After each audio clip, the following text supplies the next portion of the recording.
Subscribe to Mufti Tariq Online and press the bell icon for more videos. السلام علیکم ورحمۃ اللہ۔ قاری محمد اخلاق چشتی، خطیب الرحمت مسجد کراچی سے، کہ ایک معروف اخبار میں ہم نے ایک مفتی صاحب سے سوال کیا کہ سجدہ شکر کی شرعی حیثیت کیا ہے اور یہ کس طرح ادا کیا جا سکتا ہے، تو اس کے جواب میں مفتی صاحب نے لکھا کہ سجدہ شکر اکیلا نہیں ہوتا، کیونکہ اکیلا سجدہ کوئی عبادت نہیں ہے۔ ہاں، شکرانے کے نوافل کے سجدوں کو سجدہ شکر کہا جاتا ہے۔ تو آیا مفتی صاحب کا جواب درست ہے یا نہیں؟ برائے مہربانی وضاحت کر دیں۔ دیکھیں بھائی، مفتی صاحب کا یہ کہنا کہ اکیلا سجدہ کوئی عبادت نہیں ہے، تو ان کی یہ تحقیق درست نہیں ہے، کیونکہ سجدہ تلاوت بھی تو اکیلا سجدہ ہے نا، اور واجب ہے، اور پھر عبادت کی نیت سے ادا کیا جاتا ہے۔ تو اس حوالے سے میں چند احادیث مبارکہ آپ کے گوش گزار کرنا چاہتا ہوں، تو اس کے بعد آپ کو اس کا طریقہ کار بھی عرض کرتا ہوں۔ تو انس بن مالک ان النبی صلی اللہ علیہ وسلم بشر بحاجت فخر ساجدا۔ حضرت انس بن مالک رضی اللہ تعالی عنہ بیان کرتے ہیں کہ جب رسول اللہ صلی اللہ علیہ وسلم کو کسی حاجت کے پورا ہونے کی بشارت دی جاتی تو آپ کریم صلی اللہ علیہ وآلہ وسلم سنتے ہی رب تعالیٰ کا شکر ادا کرنے کے لیے سجدہ میں چلے جاتے۔ سنن ابن ماجہ حدیث نمبر 1392۔ اسی طرح اس کے متصل ایک اور حدیث ہے، عن کعب بن مالک عن ابیہ قال لما تاب اللہ علیہ خر ساجدا۔ حضرت کعب بن مالک اپنے والد محترم سے بیان کرتے ہیں کہ جب اللہ تعالیٰ نے ان کی توبہ قبول فرمائی تو وہ رب تعالیٰ کا شکر ادا کرنے کے لیے بے اختیار سجدہ میں چلے گئے۔ سنن ابن ماجہ حدیث نمبر 1393۔ اسی طرح ان ابی بکرۃ ان النبی صلی اللہ علیہ وآلہ وسلم کان اذا اتاہ امر یسرہ او یسر بہ خر ساجدا شکرا للہ تعالی۔ حضرت ابو بکرہ بیان کرتے ہیں کہ رسول اللہ صلی اللہ علیہ وآلہ وسلم کو جب کوئی خوشخبری ملتی تو آپ کریم صلی اللہ علیہ وسلم اللہ کا شکر ادا کرنے کے لیے سجدہ ریز ہو جاتے۔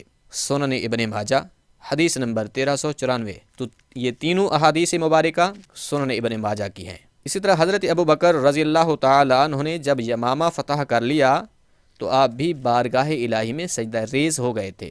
مصنف ابن ابی شیبہ جلد 2 صفحہ نمبر 482۔ حضرت ابو موسیٰ اشعری رضی اللہ تعالی عنہ بیان کرتے ہیں کہ جب حضرت علی رضی اللہ تعالی عنہ کے پاس مخدج الید یعنی ناقص ہاتھ والا شخص لایا گیا تو آپ رضی اللہ تعالی عنہ نے بھی سجدہ شکر ادا کیا۔ مصنف ابن ابی شیبہ جلد 2 صفحہ نمبر 482۔ تو اب ناقص ہاتھ والا شخص کون تھا؟ یہ امت میں فتنہ برپا کرنے والا ایک شخص تھا، جس کے بارے میں حضور نبی رحمت صلی اللہ علیہ وآلہ وسلم نے خبر دے رکھی تھی۔ اسی طرح سجدہ شکر جو ہے امام احمد بن حنبل اور امام شافعی کے نزدیک مستحب ہے۔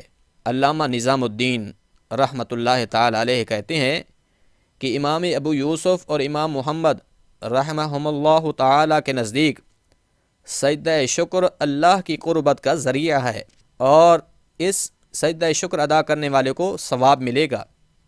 اب اس کا طریقہ یہ ہے کہ جسے کوئی ظاہری نعمت عطا ہوئی ہو، یا اللہ تبارک و تعالی نے اسے نعمت اولاد یا نعمت مال دی ہو، یا اس شخص کو کوئی گم شدہ چیز مل جائے، یا اس سے کوئی تکلیف دور ہو جائے، یا اس کے کسی مریض کو شفا مل جائے، یا پھر اس کا کوئی گم شدہ بندہ سلامتی کے ساتھ واپس آ جائے، تو اس کے لیے مستحب ہے کہ قبلہ کی طرف رخ کر کے اللہ کا شکر ادا کرنے کے لیے سجدہ کرے، اور اس سجدہ میں اللہ تبارک و تعالی کی حمد اور تسبیح کے کلمات پڑھے، پھر اللہ اکبر کہتے ہوئے سجدہ سے سر اٹھائے، جیسا کہ سجدہ تلاوت کیا جاتا ہے۔ فتاوی عالمگیری جلد نمبر 1 صفحہ نمبر 135۔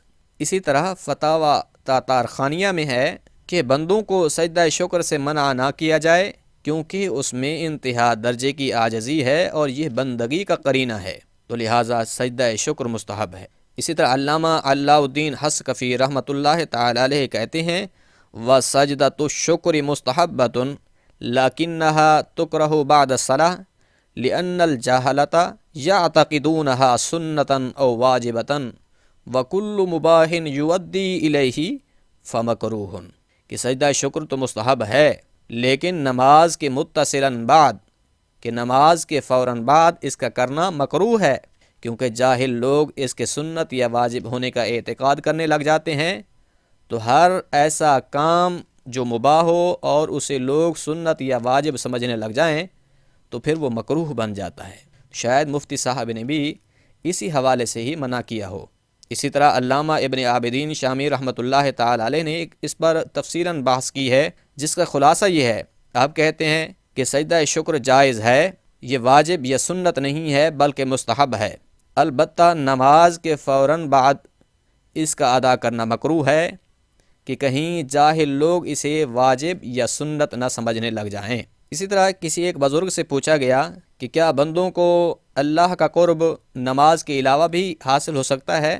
تو اس بزرگ نے جواب میں ارشاد فرمایا کہ ہاں، ہر سجدے میں بندہ رب کے قریب ہوتا ہے، اور پھر سجدے 4 طرح کے ہیں۔ نمبر 1 پر ہے سجدہ نماز، نمبر 2 پر ہے سجدہ تلاوت، نمبر 3 پر ہے سجدہ سہو، اور نمبر 4 پر ہے سجدہ شکر۔ ان سے پھر پوچھا گیا کہ کیا سجدہ شکر سنت ہے یا مستحب؟